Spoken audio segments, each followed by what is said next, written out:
Welcome everybody back to Veil of Sound Video Interview Sunday, and we have somebody on the show here whose new record is something that has been a long time coming, and I know that a lot of people have waited for this. So we have Dirk Serries here from the new collaboration called Loud as Giants, whose debut album has been out on Consoling Sounds for a few weeks now, as this will be published in May, and the record has been out a few weeks now. So, Dirk, thanks for being on the show. You're welcome. Absolutely. Thanks for inviting me. You're welcome. It's our pleasure. First of all, I know you're Belgian, and I know I should be able to pronounce your last name, but is it Serries? Is it Serries? However you want to. How is it correctly pronounced?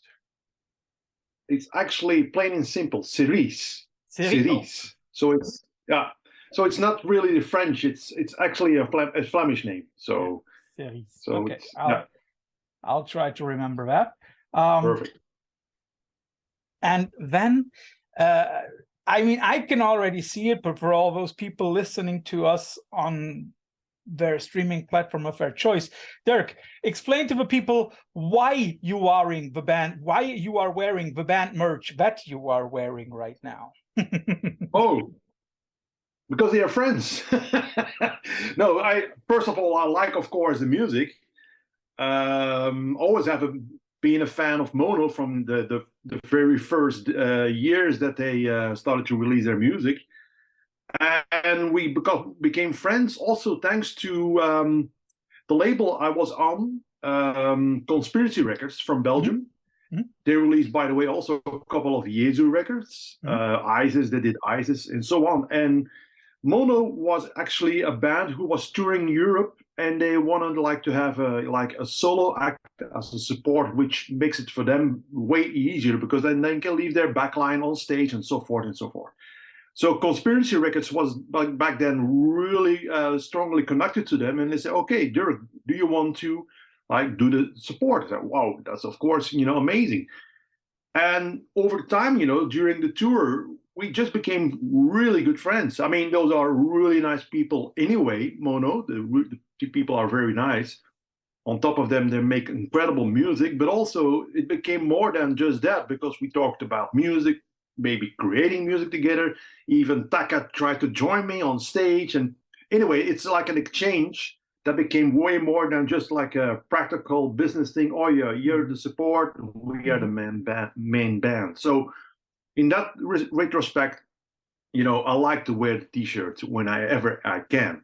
And it's one of my favorites, by the way, to fit. Sometimes a t-shirt fits you or not, Yeah. And it's not only about the fitting of the size, but also, like the color and everything. Yeah, that's true. That is definitely true. Exactly. Yeah. But we also have to clarify for a lot of our listeners and viewers, we should better not put you into a post-rock kind of niche, right? Because when looking at your oeuvre, at your body of work, it becomes clear that apart from black metal and death metal, you're basically nearly all over the place, I would say. There are a couple of more genres, I don't want to try out, but at least, I have a healthy appetite for trying, different genres, and most of it important, trying to blend them. Yes. To try to fuse them all together. Mm-hmm. And that's also something which actually Justin has in common with me. And that's where also that connection becomes. But I always have been whether I started with industrial music in the 80s, or I transformed into the ambient, synthesizer guy I used to be in the 90s. I always have chosen for a path that wasn't easy, for myself. Because you like it is like with post-rock, it is like with metal, it's also in the ambient world, it is like that. But people have expectations, and when you create an album, they actually want you to do the album all over again. And that was not me, because I wanted to push the boundaries. I wanted to incorporate way more than just the synthesizers. And a lot of people just don't like that. They don't like the change, the drastic combination of other elements into the music. So I took not the easiest road, but it gave me also a few kindred spirits, like Justin is one, for instance. And that's why I was able also to work together with a couple of people from the metal scene, like Steve from Tilf and the Roses, and how I was able to work together with the guys from Cult of Luna, for instance. So all these things, these happened because, I went full head in with open ears, and an open mind. And it seems like, despite the fact that a lot of people think, oh, this is a niche genre or that is a separate genre, actually a lot of musicians, in which genre that is, they are looking for new ways to be absorbed, be motivated, be inspired by. And that's, I think, is what music is about, Would you say that for yourself? Because let's start differently. We all know that there are bands who have been doing the same thing over and over and over and over again. Rolling Stones has basically been playing the same song for 60 years. AC/DC has been doing the same boogie woogie since for like 50 years, and they still do that. But for a lot of people that we have here on the show, and I think that's also true for you, would you say that repetition is some kind of stagnation? Well, I mean, I have to be careful to really say that, because I'm sure that there are a lot of bands who just keep on perfecting their own sound. Is probably also for them a huge inspiration and a motivation to continue, but for me, I feel personally, indeed, for me, it's a serious, stagnation. I feel that I have to do all the time the same music. I would probably not make music anymore, because for me, it's a passion. It's not a profession. It's my passion, So, and I choose the hard way, just because I really want to explore and work together with other people and try different things out. And some of them really don't work. Some of them work. But you grow as a human being and as a musician, so from that. And for me, that's the most important motivation behind it all. And I will never change that. And yeah. So, but I there are people who are absolutely in peace with the fact that they just do their music in their own little realm they created, and fine, but it's not for me. Is there, I mean, like, a lot of the things that creative minds do is, of course, trial and error. That is clear. But what do you do when you come to a point in a collaboration, or when you're doing something on your own? What do you do when you come to a point where you say, like, it doesn't work? Yeah. When in solo mode, it's pretty easy. I just delete it.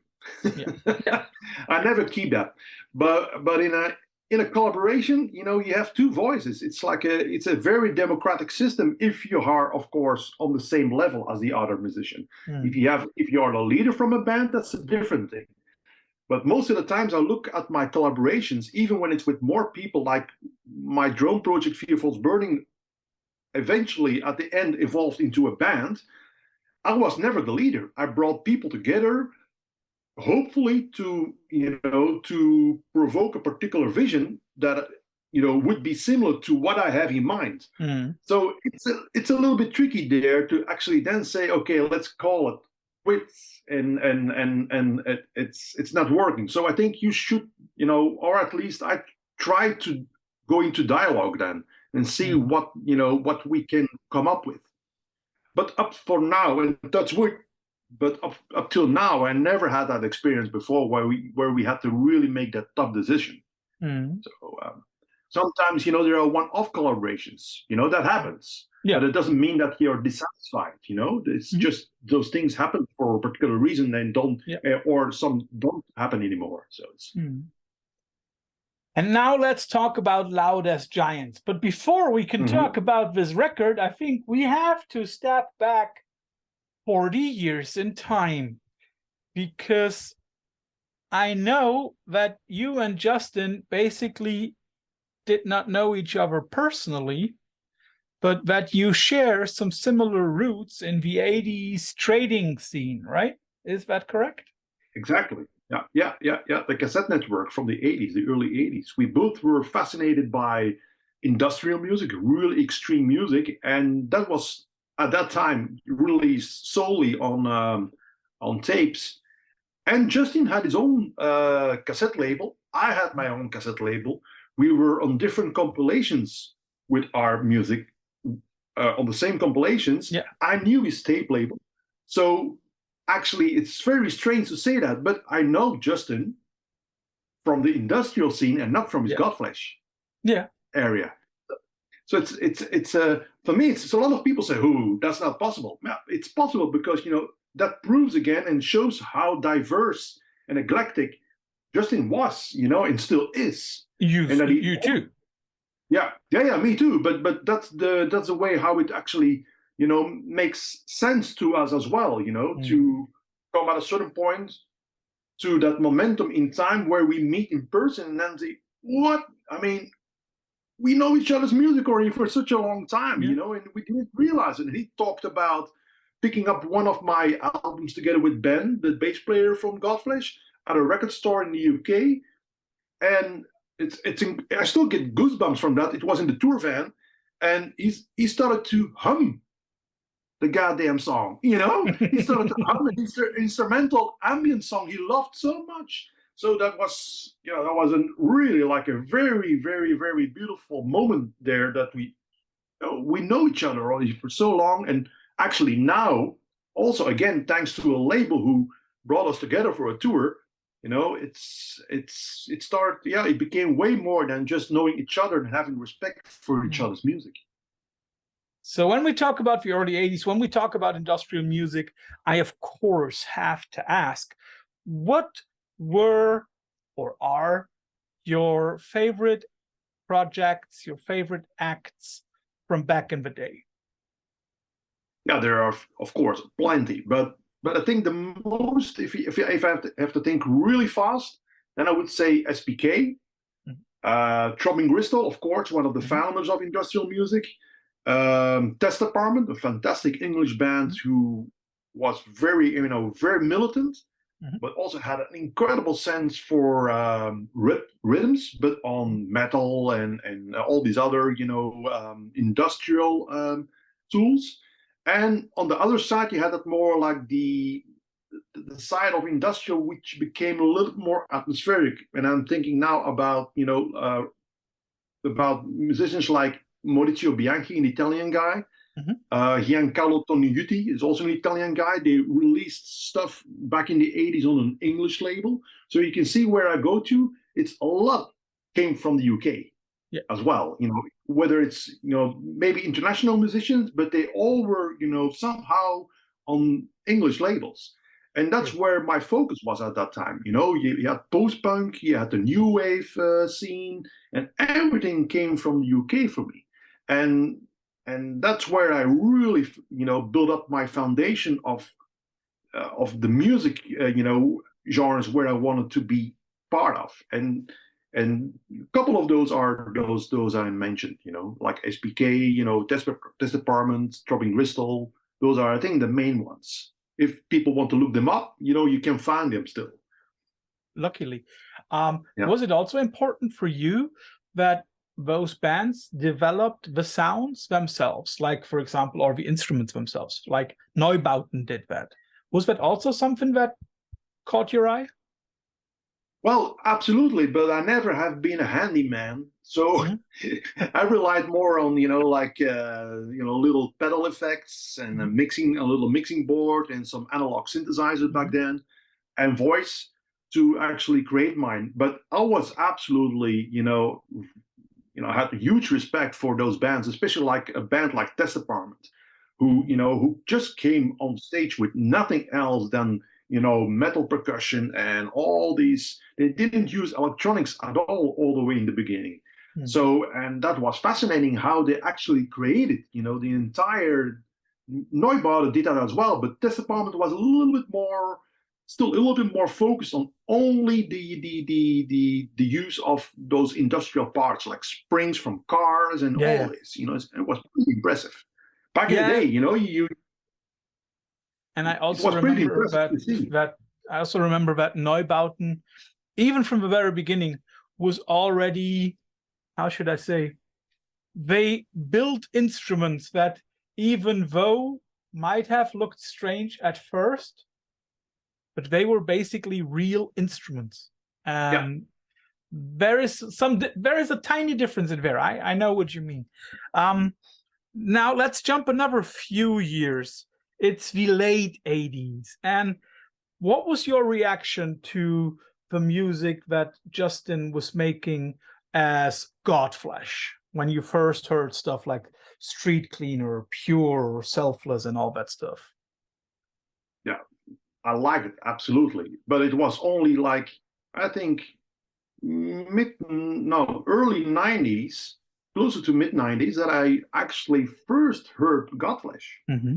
So it was because I was so in the realm of industrial and then ambient music that I was, I wasn't listening to much different stuff at that time. It was very strange. It was a very strange period in my life. Also, I hated guitars, for instance. Back then.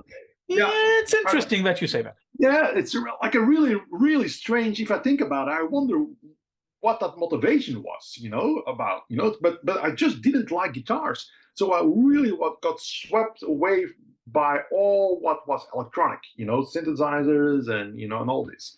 So it was only when and that's strangely enough, when I got invited by Relapse Records to do a triple album for them as my ambient project Vidnat Mana, then I started to actually get back into like more rock orientated genre, so to speak. And that's where the new metal came in, that Relapse was releasing, like the early Mastodon and all in the early Neuroses and all these. Yeah. And that's where that it's the link actually to discovering more of the stuff that also Justin was doing, because I knew Final, his other project, I already knew from back in the cassette networks, and I followed that, but I never took the link or never stepped over to Godflesh. It's very strange. It's probably due to the fact with the guitar thing, it's like that I wasn't really interested about it, and then suddenly, due to the fact that that label, I visited the label when had done a few tours in the United States, and because I was on an American label as well back then, and so I got to meet the guys from Relapse Records, visit their store, got a bunch of CDs back to take home with me, and from one thing led to another. I said, "Oh, this is interesting! Whoa!" I always thought that rock or metal music or hard rock is hard rock and metal music. I never knew there were sideways or different kind of combinations. Very strange, but it was, like I was searching for new things. There were people with guitars also searching for new things. That's true. And that was for me, also an eye opener. And from that moment on, I started to, got to know Justin's music as well as Godflesh. And then you see we're coming closer to the present. When did you first meet? When did you and Justin first meet? Well, we met, of course, after really Godflesh. met. Really met. After Godflesh, I started to, of course, get familiar with Jesu, which I was drawn way more to than Godflesh. Yeah. I could really absolutely see the significance of Godflesh, because it has been a huge influence to a lot of bands, musicians. But for me, Jesu was I was drawn to that really intensely. So I started to pick up his albums. And again, Conspiracy Records, the Belgian label, unfortunately now defunct, they released the Conqueror album. And I found it really, really, really good. And at that point, they said, "Okay, Dirk, we have released something from you. We released this one from Justin. Justin wants to do a European tour. What if you do, the support?" So, okay, sure. Justin was okay with it. So, and that's when we met, and it was, maybe the year the Conqueror was released. It must have been mid to late zeros, because I remember he played with Isis and Delek in 2005, and if I remember correctly, that was before Conqueror. Exactly. So that was maybe 2008, I think. Could be. Now suddenly the year, And the problem, of course, where, with Justin is that he always, as Jesus in the early years, released so much stuff that it's very hard to pinpoint. No, that was 2006 or 2000. yeah, because you had those mini EPs as well. Yeah. He did on Isis label and so forth on Hyderhead. So yeah, but that was actually the first time we met in person, and actually because also before that we never communicated or had correspondence whatsoever. So that was the first time in person we met each other, and then like I said before, that wasn't for us both. Was whoa, we know each other's music already for such a long time, and then again one thing led to another.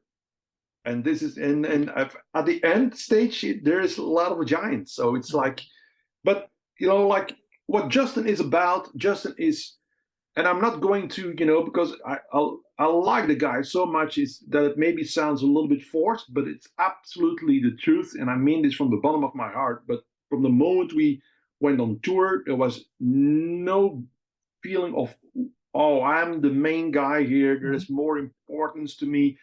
We always set up, at the same time on stage.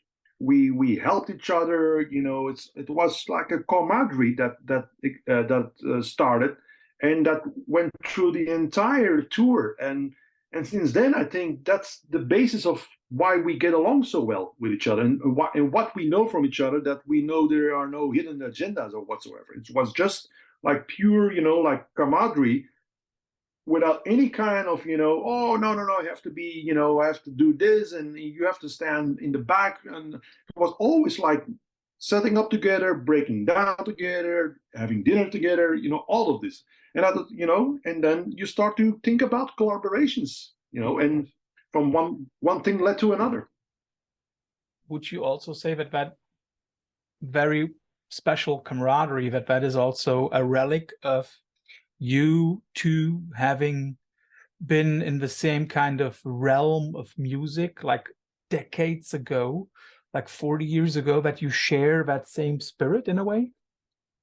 I'm sure of that. That's a good point you're making, because I don't want to be the old chap here and talk about that it was way better in the past. But what there was so significant and so important and beautiful about the cassette network, it was all DIY. We did it all ourselves, and I think it's a very important lesson you learn, that doing the things yourself. You learn the process from A to Z.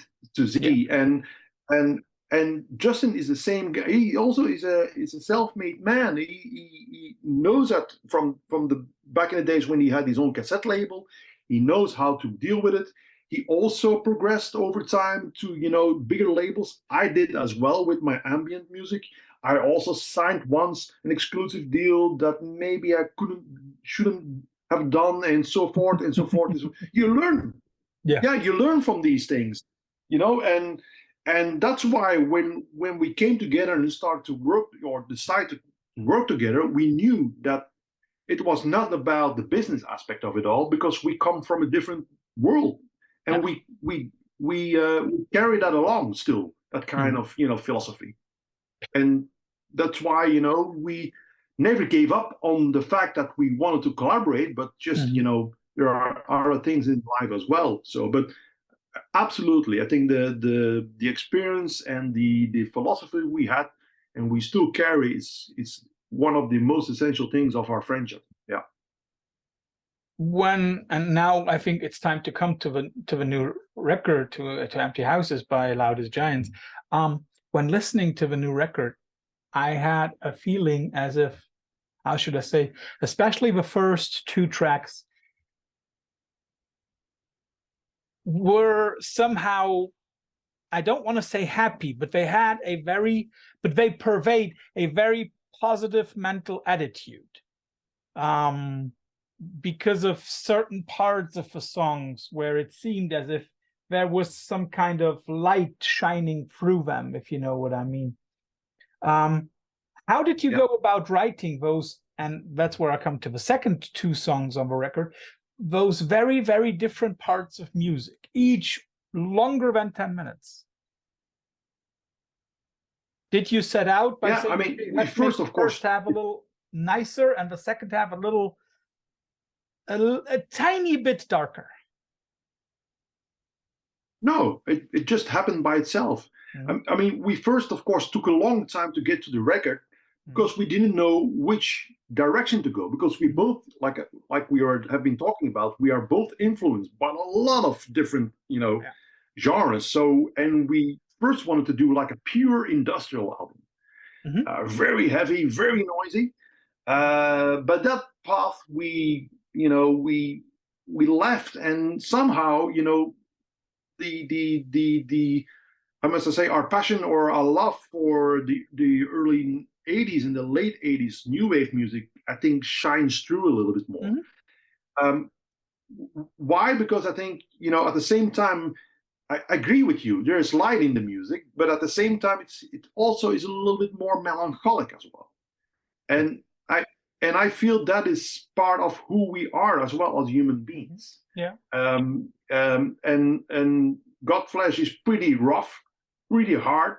Yeah. But I know Justin, and Justin is like, a very, very sensitive, very honest, and very warm guy. And I think I am too. So in a way, that also transcends in the music, and I don't think we really wanted to make an album that would really, provoke people. We really wanted to more or less like create an album that is like a warm blanket, and yeah, it's also the period when it was recorded. It was during COVID. We couldn't get out of our houses. We both suddenly had some more time on our hands, so we said, should we do the album now? We can easily do it in our own separate studios. And when I supplied him with a couple of more experimental but very harmonic passages, he came back with, the first piece, like what he proposed, and then he came back because I gave him all my material already, and then he came back with something else, and then he went more into the electronic, which he also knows and I like very much. So at that point, we got these four, structures, and I said, okay, what should we do with them? Should we complete them? Should we, keep them like this? Should we, or completely go somewhere differently? But at the same time, I felt this has been so spontaneous. I mean, just go for this, there is no particular reason why one track is a little bit darker than the other one, or one is a little bit more electronic than the other one. But I felt it was like a natural evolution of what we wanted to do, both on my side and on his side. So we just kept it that way. We mastered it, boom. There was the album. It took us almost 7 years to make the album in terms of spiritually getting there and finding the time. And then it only took us maybe, like a couple of weeks to make it happen. So it's and those are the best ones, I think, it's like where you don't really go too much into the studio, analyzing it, over-analyzing it, editing, going back to it again, because then you lose complete focus on what you actually want to achieve. And that wasn't the thing here. We just came, we brought it together. That's it. Should we do more? Should we do vocals? Should we add more like thing? No, keep it like this. So that's why they are also quite minimal in a sense. Do you think that this spontaneous nature, do you think that the spontaneous nature of a record is also some kind of, I don't want to say escapism from COVID, but it's like the one place where you two could be spontaneous during the lockdowns? Well, you read that a lot when you see interviews with people and they talk about their experiences during lockdown. Yeah, a lot of people, not all of them, unfortunately, because a lot of people had rough times as well, due to the isolation and so forth. But other people, and so did I, and especially Justin, we both had it somehow was peaceful. Suddenly you weren't part of the rat race anymore. Even in the music business, as you know yourself, you always, but you always are somehow dictated by deadlines in a way. Definitely. So, and it's not that easy because especially I always look and Justin as well, is I always look at music coming from our heart and not from a sort of a business aspect from, okay, we need to make this and this and this, boom, boom. And then we, then we deliver it to the label and that's it.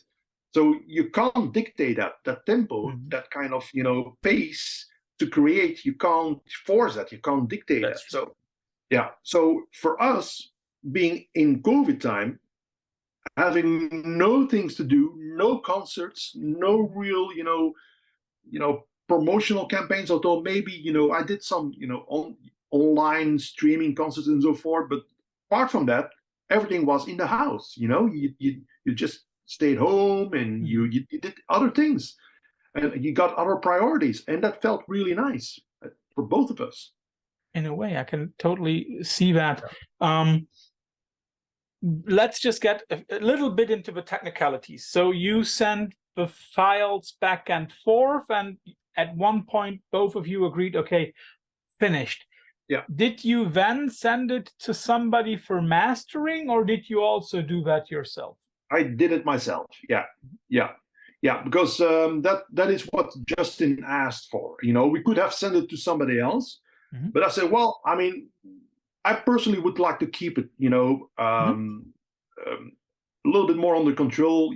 Also keep that kind of, how must I say, I like, whether it was deliberate or not, but there is some kind of, how must I say, a little bit old school sound quality in it. Not too clear, not too, not too bright, not too dynamic, although the original mix is very dynamic. But I felt that with the mastering, we could really narrow it down a little bit more so that it gets that kind of more lo-fi quality in a way. Not too much, but a little bit. Yeah. And I was afraid that, and also Justin, I was afraid that was going to be differently when we would give it out of our hands to a mastering who would probably make it a little bit more brighter, a little bit more punchy. And that is not the case. There is some bass in it. There is some, you feel the pulses, but at the same time, it's quite, restricted in its extreme frequencies and dynamics, and that's deliberate. That's on purpose. So, and that's why we kept it all under, our little, control room, so to speak. Did you then also have control on the artwork that is now being used for the record? Yes. All, that's a beautiful thing of Consoling Sounds. Consoling Sounds is a small label from Belgium, but they are doing very, very essential, work for especially the Belgian scene, but also, the ongoing, experimental scene in Europe. Yeah. So, and the beautiful thing is of them all is they never interfere with your artwork. And that's really nice. So when we finished the music, my wife Martina Verhoeven is a photographer, and she already did for a long time ago. I think maybe 10 years ago, she shot those very blurred, night photos from a street. Yeah, and I kept them aside, but nothing really fitted, to use the photos until, we created the music, and and then I said, "Whoa, Justin, I think I have the best." Because it also resembles again that the '80s in a way. Those more like blurred, grayish, type lettering, which is a little bit unclear. Yeah. So and went along with it immediately. So yeah, that's fully under control of both of us. I don't know if you noticed, but I noticed it very clearly while talking to you right now. Basically, you did nothing else than you did 40 years ago with your cassette label. True. And that's fantastic. It's like the label actually, it's like what we did is okay. Now we will find a label. So I sent it around to a few labels I knew they would probably be interested, and who we could have carte blanche for indeed with the delivering, how the music should be, how the presentation should be, the artwork, because also it was a very nice idea of the layout designer, Rutger, to actually turn the cover inside out, so you have a little bit more like a rawer surface where the printing is on, which also resembles again the old. But a lot of labels wouldn't do that. A lot of labels would say, no, it doesn't fit. It doesn't fit the the system. It doesn't fit, the protocol and so forth. So yeah, in a sense, now that you say it, I have to agree. It's actually the same like we did like in the past. Yeah. Yeah, but nothing changed. Yeah, nothing changed. But at the same time, you're doing it with somebody that you had a certain admiration for already 40 years ago. So it's somehow full circle, but not alone. And that's something that also shines through. One thing that I have to ask about the tracks on the record, the last track is called Isolation.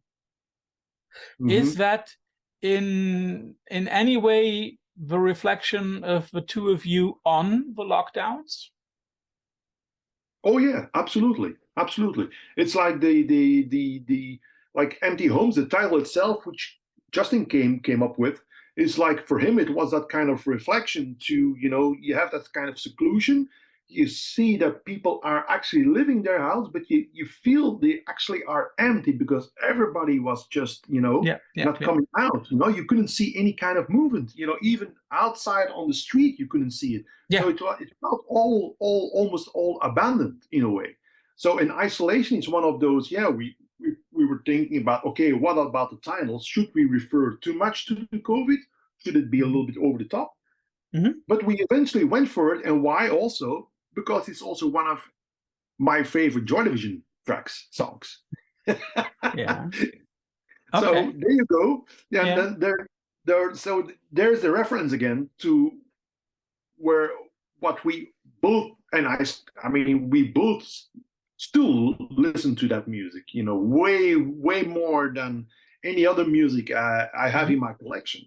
It's still there is a need to grab back to that area all the time. I need that kind of buzz, that kind of fix, from that area.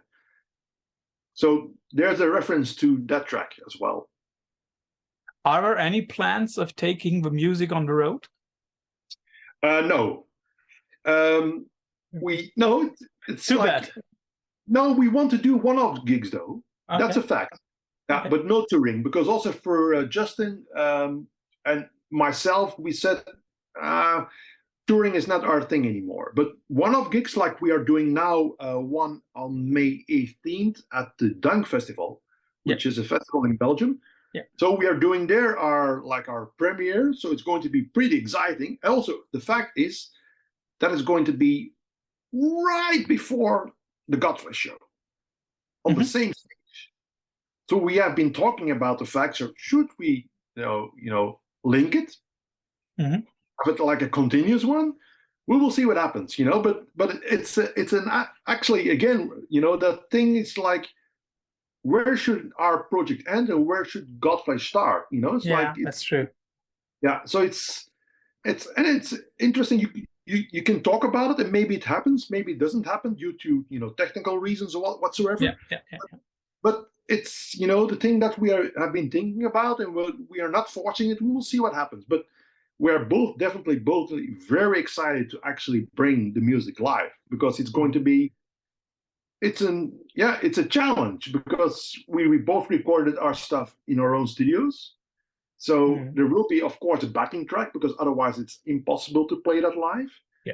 But at the same time, all the guitars will be live, all the looping will be live, I expect it will be a lot of Giants premiere of the album, but it could easily be like it's an album that is totally different from the release. I can imagine. Yeah. So that's also is something which is.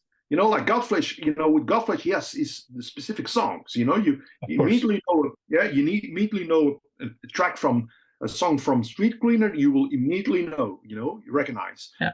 But with Auto Giants, it's kind of like more like an organic thing. So we will see what happens. At the concert. But we definitely are looking forward to. And who knows when we got bitten by that kind of live virus. Yeah, could be, right? So. Dirk, first of all, thanks for all that wonderful insight. But as I said, we cannot leave anybody here on an interview with Veil of Sound without our infamous quickfire rounds. So you will always get two alternatives, like AC versus DC, roses versus tulips, black versus white. You have to choose one of the alternatives and then give a short explanation on why. Let's start off with something. I think it should be pretty easy. CD versus cassettes. Cassettes. Just because, you know, it's part of my DNA. Yeah. As we were talking about live shows, which festival would you, as a member of the audience, rather go to? Roadburn Festival or Le Guess Who? Clearly Roadburn. Very good answer. Yeah. Shout out to all our friends in Tilburg. Absolutely. I think you've also already hinted at it, but if you had to choose between touring on the one side and writing and recording on the other, what is your choice? I would go for writing and recording on it. Yeah, definitely. Yeah. Not because I don't like. It's not that I hate touring. I like live concerts, but touring is a little bit too long. I like to stay at home, more. So no, I would go for writing. Yeah. If you had to choose between two great Japanese bands, would you choose Mono or Boris? Mono. Definitely. And absolutely for the fact that the melancholic quality of their music is something I always loved so much. And actually, I look for it maybe unconsciously as well in a lot of music for that kind of quality. My music always has been, even the harsh stuff from way back in the beginning, it still has a little bit more like a melancholic quality to it. So yeah, definitely Mono. But doesn't say that Boris is bad, though. No. And those are two bands that, at the moment when we are recording this, those are two bands that are touring Europe right now. Yes, correct. Yeah. Two Canadian post-rock bands, Godspeed You Black Emperor versus Do Make Say Think. Godspeed. Okay. Yeah. Although I played, as a support to Do Make Say Think, and they were fantastic. But if I think about the breathtaking quality that Godspeed has, which leaves me devastated, when I listen to a record, you don't feel happy afterwards. And I can take a lot of dark music, but that really cuts to the bone, that their music really cuts. Yeah. It's bleak in a way, right? It's very bleak. Yeah. Who do you think will understand Loudest Giants more, the punksters or the metalheads? That's a very good one. Oh, I would. Although both sides should listen to it, of course. Yeah. But I hope the punksters. Okay. Just because there's no rules with punk. That's true. That's definitely true. Yeah. If you're going out tonight, would you rather drink beer or wine? No, beer. I'm from Belgium, I didn't want to bring up the stereotype. Let's go for something classical. Two very established musicians, each on their own instruments, each geniuses in a way. Who would you rather listen to? Django Reinhardt or Jaco Pastorius? Django. Absolutely. I have a lot of albums of him in my collection, so definitely, yeah. Way more pure. So I feel, yeah. If you had to put on a record from one of the following two genres right now, would you rather put on a classical reggae album or rather a dub album? Oh, I would go for dub, because reggae, and we come back to in the beginning of our interview, that's a genre I would never do. Yeah, that's difficult. Yeah, I can see one. I don't like reggae. Sorry, I really can't. I don't like reggae. Yeah, I know. Last question, and don't kill me for it, but I have to give you the choice between my two favorite Godflesh albums. Okay. Street Cleaner or Pure? Difficult one. I know. I think I will go for Pure. Mm-hmm. Because I feel that also there, despite the fact it's absolutely, it's Godflesh, yeah, without a doubt, but there is something more eerie about that album, which draws me in a little bit more. Yeah. Street Cleaner is in your face. Yeah, it's no doubt about very it. straightforward. Yes, very straightforward. Pure has an aggression which is a little bit more inward, a little bit more introvert. And I like that album a lot. And I helped Godflesh out when they did the album live at Roadburn. Ooh. Even then when I was standing on the side, it was that album. It's like, it's fun. Yeah, no, Pure, absolutely. Yeah. Would you also say that Pure is generally your Godflesh favorite album? I think so. Yeah. Mm-hmm. Yeah. If I really think hard, because Street Cleaner is also, it depends on the mood. But if I would choose and I can only have one, for instance, on my own iPhone to take with me, I definitely would do Pure. Yeah. It's a fantastic album. It's like, while Street Cleaner is, the more upfront, the more, the provocative, the more, anarchistic album, the Pure is the more like the Godflesh style. The bleakness comes through, There's a very special atmosphere in that record. Yeah. So, Dirk, thanks for all the time. Thanks for the wonderful music. And unfortunately, I cannot come to Dunk Festival next week. Or I think when this is recorded, Dunk is already over, so I could not attend Dunk Festival. I wish but you went to Roadburn, I saw. You went to Roadburn. Yeah. That's my festival of the heart. Well, it's like again, just to conclude it, Roadburn is what we have been talking about as well. Roadburn is, the festival, like I do the music, they continuously push the boundaries. Yeah. And it works, because there you see that it's so stereotyped to think that metalheads, for instance, are only listening to metalheads. Yeah. How enthusiastic they are about other genres, it's beyond words, really. And I played there already 7 times. I know what I'm talking about, because my music isn't metal. And how they embrace it every time. It's, you get goosebumps, just goosebumps, and huge respect for the organization behind Roadburn.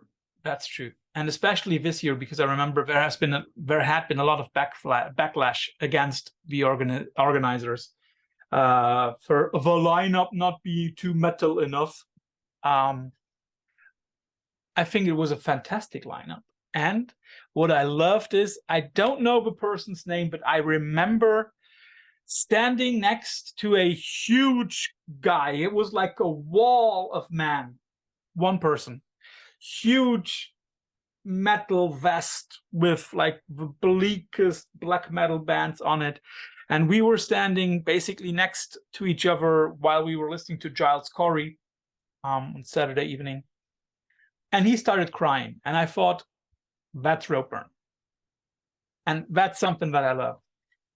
Yeah. Dirk, thanks for all the time. And I still hope to catch Loudest Giants on stage at some point later this year. I can't promise it, but we will try. So Germany is very nice, especially the center of Germany. And I know. Yeah. And otherwise, I'll come driving. Thanks for your time. Have a good day. And thanks for the music. Thank you so much.